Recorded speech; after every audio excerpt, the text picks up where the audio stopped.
Video பார்க்குறவங்க மறக்காமல் நம்ம சேனலை சப்ஸ்கிரைப் பண்ணிடுங்க. சப்ஸ்கிரைப் பண்ணி உங்களோட ஆதரவை எங்களுக்கு கொடுங்க.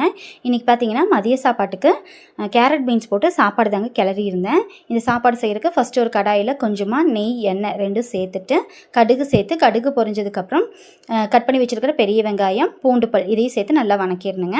இது கூடவே ஒரு 2 சின்ன சைஸ் தக்காளி எடுத்துருக்கேங்க. அதையும் சேர்த்து கொஞ்சமாக உப்பு மஞ்சப்பொடி சேர்த்து தக்காளி நல்லா வணங்கினதுக்கப்புறம் நம்ம கட் பண்ணி வச்சுருக்கிற கேரட் பீன்ஸை சேர்த்து நல்லா வணக்கிடணுங்க.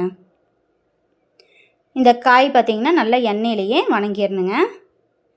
இப்போ காய் பாருங்கள் ஒரு பாதி அளவு வணங்கிடுச்சு. இப்போ இது கூடவே பிரியாணி பொடியும் காரத்துக்கு தேவையான அளவு மிளகாய் பொடியும் சேர்த்துக்கலாங்க. பிரியாணி பொடி பார்த்திங்கன்னா வீட்டிலேயே அரைச்ச பிரியாணி பொடி தாங்க.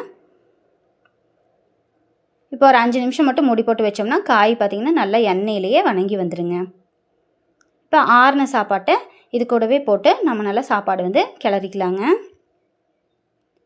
இந்த சாப்பாடு நல்லா டேஸ்ட்டாக இருக்குங்க. குழந்தைகளுக்குலாம் லஞ்ச் பாக்ஸ் பேக் பண்ணி கொடுத்தோம்னா நல்லா விரும்பி சாப்பிடுவாங்க.